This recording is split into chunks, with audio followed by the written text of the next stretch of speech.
Hello guys, welcome to Excellence Academy, and in this video we are just discussing the introduction to CPC.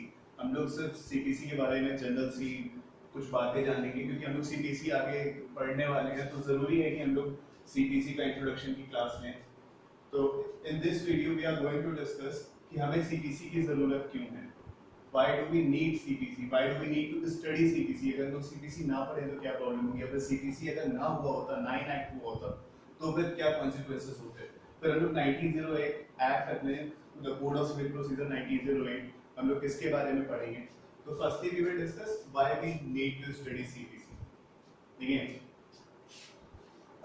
हम लोग को कई सारे laws के through बहुत सारे सब्सटेंटिव राइट्स मिले हुए हैं जिनके वॉयलेशन पे हम लोग सूट फाइल कर सकते हैं। जैसे section 73 of Indian contract act हमें ये कहता है, बताता है कि अगर ब्रीच हो जाता है, अगर कॉन्ट्रैक्ट का ब्रीच होता है तो हम लोग सेकंड पार्टी के लिए सूट फाइल कर सकते हैं।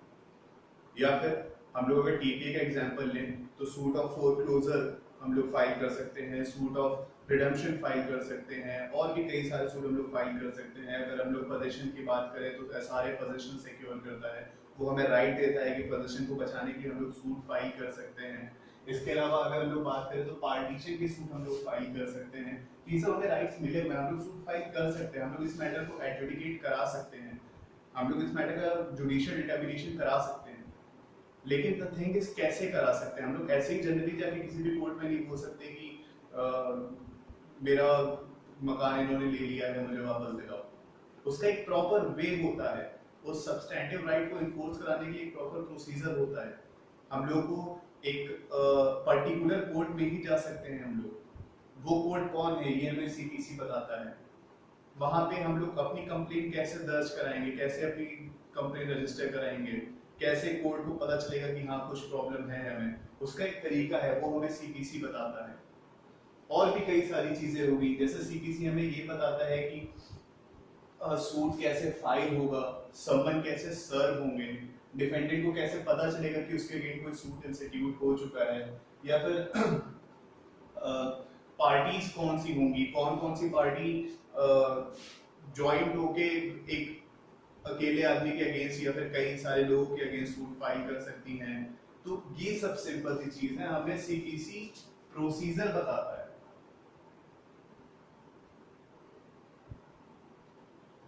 हमारे सब्सटेंटिव राइट्स जो हमें मिले हुए हैं उनको इन्फोर्स कराने के लिए जो प्रोसीजर चाहिए हमें, सूट फाइल हो सकता है, ठीक है, हमें राइट मिल गया, ये पोजीशन का हमें अपना पोजीशन बचाना है, सेक्शन 5, 6, 7, 8 एसआर है, हमें राइट दे दिया कि आप सूट फाइल कर दीजिए।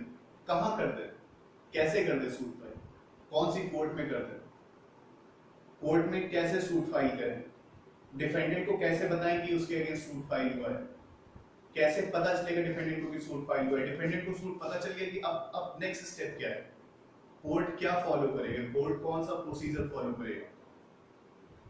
ये सब चीजें हमें CPC बताती है, इसलिए CPC का इनैक्टमेंट जरूरी था। प्रोसीजर जरूरी है, कोर्ट कौन से प्रोसीजर को पे चलेगा। अगर आप ऐसे प्रोसीजर नहीं होगा तो जनरली आप ऐसे जाके कोर्ट में, आप जैसे हम लोग स्कूल में शिकायत करते थे छोटे में कि इन्होंने मेरा पेन ले लिया, इन्होंने मेरा कॉपी ले ली, ऐसे हम लोग शिकायत नहीं करते कोर्ट में। एक प्रॉपर वे होता है, हम लोग प्लेन फाइल करते हैं कोर्ट में जिसमें अपना कॉज ऑफ एक्शन लोग लिखते हैं कि हाँ पहले ऐसा ऐसा था, फिर ऐसा हुआ, ऐसा हुआ, ऐसा हुआ, ऐसा हुआ, तो इस हमें ये दिक्कत हुई, नाउ हमें ये रिलीफ चाहिए आपसे, हमने कोर्ट फी पे करी है, हमने ये करा है, वो करा है, जो भी कुछ हमने करा होता है, जो भी कुछ हमारे जो चीज हमें कहनी होती है, हमने एक प्रॉपर प्रेजेंटेशन उसका होता है, प्रॉपर प्लेन में, एक प्रॉपर डॉक्यूमेंट में हम लोग लिखते हैं दैट वाज प्लेन, जिसमें प्लेंटिव अपना कॉज ऑफ एक्शन लिखता है। ये सब कहाँ से आया है, प्लेन कैसे फाइल होगी, क्या किसने बताया, CPC ने बताया। रिटन स्टेटमेंट, हमने प्लेन तो फाइल कर दी, सूट फाइल हो गया, मेरा पोजीशन का राइट वायलेट हुआ, किसी ने मेरे से पोजीशन छीन लिया मेरा, मैंने सूट फाइल कर दिया। अब आगे क्या, कैसे डिफेंडेंट को पता चलेगा कि उसके अगेंस्ट सूट इंस्टीट्यूट हो गया, ये चीज CPC बताता है। तो basically CPC code of civil procedure, civil suit का प्रोसीजर बताता है हमें CPC। कोई भी सिविल सूट कैसे चलेगा कोर्ट में, उसकी स्टेजेस क्या होंगी, यहाँ पे इंस्टीट्यूट होगा, उसके बाद आगे चल के फिर क्या होगा, उसके बाद नेक्स्ट स्टेप क्या है, उसके बाद नेक्स्ट स्टेप क्या है, ये चीज हमें सीपीसी बताती है। इसी चीज को प्रॉपर तरीके से जानने के लिए, एक सुटेबल रन के लिए सिविल सूट के हमें सीपीसी चाहिए। अगर हमारे पास एक पर्टिकुलर प्रोसीजर नहीं होगा, अगर कोई एक यूनिफॉर्म प्रोसीजर नहीं होगा, तो आप खुद सोचिए कि कोर्ट में सूट कैसे चलेगा।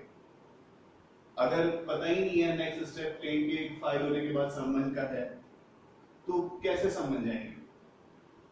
कौन सी स्टेज ऐसे आएगी कि रिटर्न स्टेटमेंट फाइल होगा? कोई तो एक प्रॉपर एक डॉक्यूमेंट चाहिए जिसमें लिखा हो कि हाँ सबसे पहले आप क्लेम फाइल करेंगे, फिर आप समन भेजेंगे, फिर आपका रिटर्न स्टेटमेंट आएगा। रिटर्न स्टेटमेंट में क्या लिखा होना चाहिए, क्लेम में क्या लिखा होना चाहिए, समन में क्या लिखा होना चाहिए।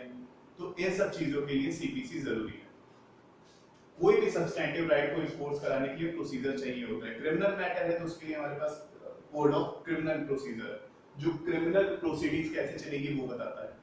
सिविल सूट है, हमारे पास कोड ऑफ सिविल प्रोसीजर है, कैसे सिविल सूट चलेगा ये हमें कोड बताता है। ठीक है, अब हम लोग सीपीसी के बारे में थोड़ा सा समझते हैं। देखिए, बिफोर 1859 1859 से पहले हमारे पास कोई यूनिफॉर्म सिविल कोड नहीं था, कोई सिविल प्रोसीजर डिसाइडेड नहीं था। वो कोर्ट का डिस्कशन होता था कि कोर्ट कभी भी कोई भी चीज अलाउ करता था, कोर्ट किसी जैसे कहता था हम लोग वैसे लोग फॉलो करते थे। 1859 से पहले कोई सिविल प्रोसीजर कोड नहीं था। 1859 में सर चार्ल्स वुड ने डायरेक्ट करा था कि कोड ऑफ सिविल प्रोसीजर होना चाहिए, एक ऐसा प्रोसीजर यूनिफॉर्म सिविल प्रोसीजर होना चाहिए जिसके थ्रू सूट इजीली रन कर सके, इजीली गो कर सके कोर्ट में। ठीक है, तो 1859 में हमारा पहला सीपीसी आया था। ठीक है, जो सब्सिक्वेंटली कई बार अमेंड हुआ, 1877 में इंपॉर्टेंटली वो अमेंड हुआ, 1882 में वो अमेंड हुआ।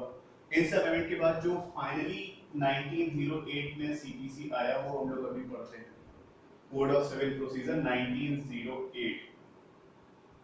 ये सीपीसी समय हम लोग पढ़ रहे हैं। ये सीपीसी इज एक्ट 5 ऑफ 1908। सन 1908 का ये 5वां अधिनियम है। 1908 में 5वां जो लेजिस्लेचर बना था वो सीपीसी था। जो 5वां इनैक्टमेंट हुआ था 1908 में वो सीपीसी था। ये सीपीसी कब बना था? 21 ऑफ मार्च 1908। ये date of enactment 21 of March 1908। Enforced कब हुआ? ये कमेंस कब से हुआ? 1 जनवरी 1909। 1 जनवरी 1909 से ये कमेंस हुआ था, इन्फोर्स आया था। देखिए, उसके बाद से 1909 से जब से इसका कमेंसमेंट हुआ उसके बाद से कई सारे अमेंडमेंट हुए इसमें। जो इम्पोर्टेंट अमेंडमेंट जो हम लोग समझते हैं वो 1976 का एक अमेंडमेंट है, दूसरा 1999 का है। 1976 का अमेंडमेंट 1 फरवरी 1977 को इन्फोर्स्ड हुआ था और 1999 वाला अमेंडमेंट 1 जुलाई 2002 से इन्फोर्स हुआ था। उसके बाद हम लोग सीपीसी के बारे में थोड़ा सा जनरल जान लेते हैं। CPC is a subject matter of concurrent list. That means CPC schedule 7 की 3rd लिस्ट में आता है, जिसका मतलब है कि CPC पे स्टेट और सेंटर दोनों लॉज बना सकते हैं, दोनों इसको अमेंड कर सकते हैं अपने अपने जुरिसडिक्शन में। स्टेट पूरे इंडिया के लिए कर सकता है, सॉरी सेंटर पूरे इंडिया के लिए कर सकता है, स्टेट अपने स्टेट के लिए कर सकते हैं, जो कि सिर्फ उस स्टेट में रेगुलेट होंगे, स्टेट में करना चाहिए। ठीक है, तो सीपीसी से subject matter of concurrent list. Second procedure in nature है, मैंने अभी आपको बताया कि सीपीसी प्रोसीजर लॉ है, कोड ऑफ सिविल प्रोसीजर, ये हमें प्रोसीजर बताता है सिविल सूट का, प्रोसीजर लॉ हो गया। थर्ड थिंग इज कि इसका कोई रेट्रोस्पेक्टिव इफेक्ट नहीं होता है कि जिस दिन से इन्फोर्स आया है 1 जनवरी 1909 उस दिन से जितने भी मैटर्स हुए हैं वो इसके अकॉर्डिंग चले हैं, सीपीसी 1908 के अकॉर्डिंग, ना कि इससे पहले वाले। इससे पहले वाले जो जितने भी ट्रांजैक्शंस थे वो इससे पहले के एक्ट से गवर्न होते थे। तो सीपीसी 1908 का कोई रेट्रोस्पेक्टिव इफेक्ट नहीं है, इसका सिर्फ प्रोस्पेक्टिव इफेक्ट है। ये सिर्फ अपने आगे के ट्रांजैक्शन, जब से ये इम्पोज हुआ है उसके आगे के ट्रांजैक्शन पे ये लगता है। सो प्रोस्पेक्टिव इफेक्ट है, इसका कोई रेट्रोस्पेक्टिव नहीं है। इसके आगे देखते हैं, सीपीसी को हम लोग दो पार्ट्स में पढ़ते हैं, पहला सेक्शंस, दूसरा ऑर्डर्स। ठीक है, दो पार्ट में हम लोग पढ़ते हैं सीपीसी को। The first is sections, second is orders. Section CPC में 158 है, 158 सेक्शंस एंड 51 ऑर्डर्स। देखिए सेक्शंस जो है वो पार्टीज के सब्सटैंटिव राइट से डील करते हैं। Section deal with substantive rights of parties. Substantive right of parties का मींस हो गया कि ये पार्टीज को राइट देते हैं, जैसे कि अपील का राइट। 1996 में हमने अपील का राइट दे दिया पार्टीज को कि अगर आपकी कोई डिग्री आई है तो आप उससे 96 में आप फर्स्ट अपील कर सकते हैं। हमने 100 में उन्हें सेकंड अपील दे दी, सीपीसी ने 100 में दे दिया कि आप सेकंड अपील फाइल कर सकते हैं। या फिर इसके अलावा 113, 114, 115 हमने रेफरेंस रिव्यू रिवीजन का उन्हें राइट दिया है। ठीक है, ये चीज हमें सब्सटैंटिव राइट्स देते हैं ये सेक्शन। सीपीसी का जो दूसरा पार्ट है ऑर्डर्स, ये जो 51 ऑर्डर्स हैं, ये हमें इन्हीं सब्सटैंटिव राइट्स को इन्फोर्स करने के लिए प्रोसीजर प्रिस्क्राइब करते हैं। जैसे 96 ने हमें फर्स्ट अपील का राइट दिया। अब फर्स्ट अपील हम कैसे फाइल करेंगे, ये हमें ऑर्डर 41 बताता है। जो ये राइट है ये इन्फोर्स कैसे होगा, इस ऑर्डर ने बताया कि पहले हम लोग क्या करेंगे, मेमोरेंडम के थ्रू फाइल होगा, मेमोरेंडम में क्या क्या चीजें जरूर होनी चाहिए, ये सब हमें 41 ने बताया। सेकेंड अपील 100 ने हमें सेकेंड अपील का राइट दिया, सेक्शन 100 ने। ऑर्डर 42 ने हमें प्रोसीजर बताया सेकेंड अपील का। 113, 114, 115 रेफरेंस रिव्यू रिवीजन, ये राइट मिला हमें सेक्शन 113, 114, 115 से। ऑर्डर 46, 47 ने हमें रेफरेंस रिव्यू रिवीजन के बारे में बताया। ठीक है, रिवीजन नहीं है इसमें, बट स्टिल हमने 46, 47, तो जो भी सब्सटैंटिव राइट्स इधर थे वो सारे सब्सटैंटिव राइट इन्फोर्स कैसे होंगे ये हमें ऑर्डर्स बताते हैं। ये जो 51 ऑर्डर है ये इसी से डील करता है। पार्टीज कौन होंगी, कैसे पार्टीज डिसाइड करेंगे, उनका प्रोसीजर क्या है। तो बेसिकली ऑर्डर्स हमें प्रोसीजर बताते हैं। तो हमने ये पढ़ लिया कि सेक्शंस, ऑर्डर्स, हमने इनका डिवाइड कर लिया। हम लोग बात करते हैं next topic, application of code of civil procedure 1908। देखिए सेक्शन 1 क्लॉज 3 डील करता है एप्लीकेशन से। सीपीसी किस एक्सटेंट तक सीपीसी एप्लीकेबल है। सीपीसी हमारा पूरे इंडिया में एप्लीकेबल है except state of Nagaland and tribal areas. देखिए जम्मू कश्मीर रीऑर्गेनाइजेशन एक्ट से पहले यहाँ पे एक चीज और लिखी थी, except state of Jammu and Kashmir. That means reorganisation act से पहले state of Jammu and Kashmir में भी सीपीसी अप्लाई नहीं होता था, but because of Jammu and Kashmir reorganisation act 2019 अब सीपीसी अप्लाई होता है हमारा जम्मू एंड कश्मीर में। तो सिर्फ पूरे इंडिया में सिर्फ ऐसी state of Nagaland, tribal areas, ये सिर्फ जगह ऐसी है जहाँ पे सीपीसी एक्सटेंड नहीं होता है। और जो कंसर्न स्टेट गवर्नमेंट है वो अगर चाहे तो थ्रू ऑफिशियल गैजेट सीपीसी, पूरा सीपीसी या फिर उसके जितने भी प्रोविजन वो चाहे अप्लाई कर सकता है इन स्टेट में।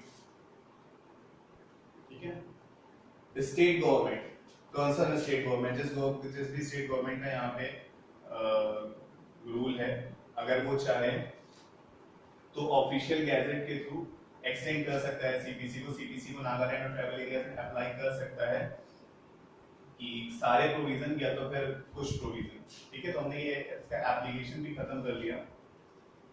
सो CPC applies over India except the state of Nagaland and tribal areas. जहां पर भी स्टेट गवर्नमेंट अगर चाहे तो थ्रू ऑफिशियल गैजेट एक्सटेंड कर सकती है सीपीसी को। तो सीपीसी का हमारा जनरल इंट्रोडक्शन पूरा यहाँ खत्म होता है।